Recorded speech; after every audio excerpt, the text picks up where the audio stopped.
Have you ever played Jujutsu Legacy and wondered, how do I get stronger? Or I want to use moves like this? In today's video, I'm going to be showing you how to do exactly that. If you haven't liked and subbed yet, do it now. In this guide, I'll be showing you what to do when you first start out, the basic stuff like all the NPCs and what they do, the progression, or I guess how to level up in this game, and the stats as in how to start out with, and the biggest part, which is the biggest mistake to avoid as a beginner.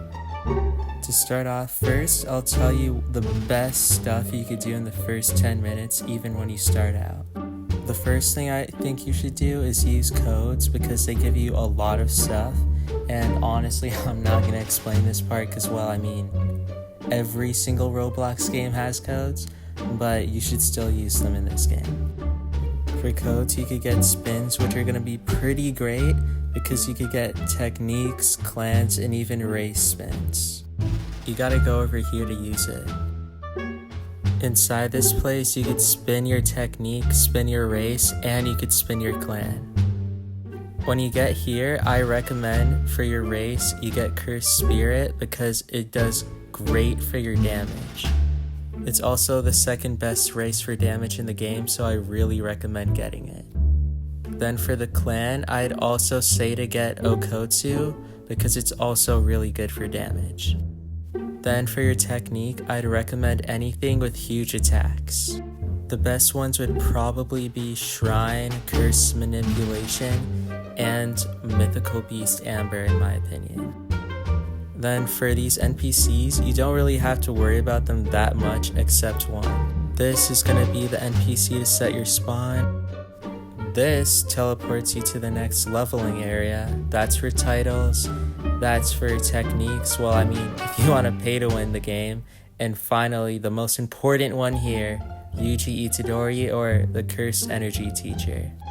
This is important because when you have it on, it boosts all your damage. Now, taking a little trip to Shibuya, the second important NPC you're gonna find is gonna be Kusakabe, or the Simple Domain Teacher.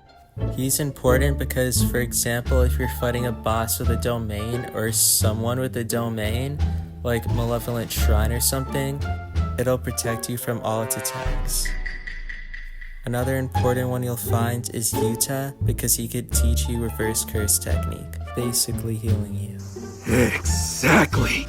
And if you're wondering how to get Sukuna or other stuff, I'll show you. To get them, just follow me.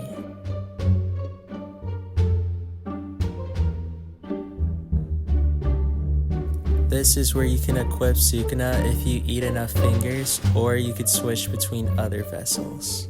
I'd recommend Sukuna though because he's the best vessel hands down because, Malevolent Shrine is just that overpowered.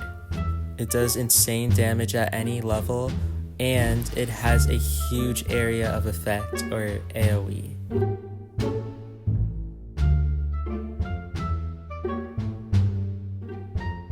Now let's talk about abilities or techniques. Let me just get in here. Hold on, just give me a sec.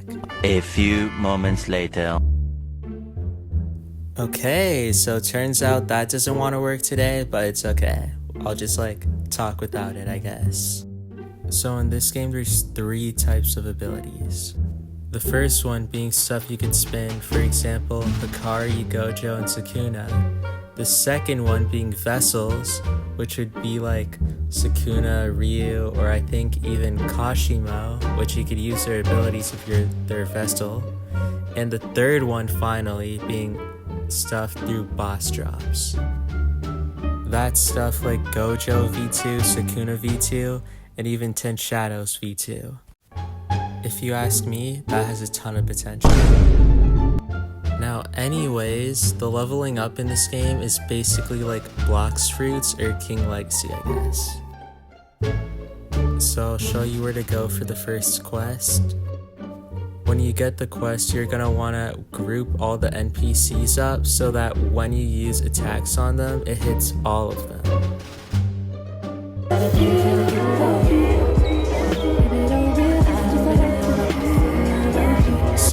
have all of them like this, you're going to want to use one of your attacks and it should hit all of them. Or if you use Shrine here, it'll be great because it'll just melt through anything really fast. If you ask me what's worth grinding, I'd probably say Sukuna for his fingers, of course, so you could become his vessel. And even if you are his vessel, up to 19 fingers, every single finger you get boosts your damage by 5%. Now for all you've been waiting for, drumroll please. I said please. It's actually it's putting your stats into everything. So like for example here, just ignore my stats right now because these are like max stats. Alright, so I don't know, let me just like put some here, throw some here, a little bit right here, and like some here. When I tell you to don't do it, it's because usually when fighting, and at least in this game, you're gonna use mostly just one thing. Techniques in this game are the strongest thing by far. So instead of just putting it everywhere, I'd recommend just focusing on your main point of damage and defense, which gives you HP. Instead of doing this though, you should just divide all of your stats by 2 and then put it into technique and defense. Anyways, I'm not gonna lie, I was so tired making this video, so sorry if it's like a little bit bad. But like and subscribe if you want, and I'll see you later.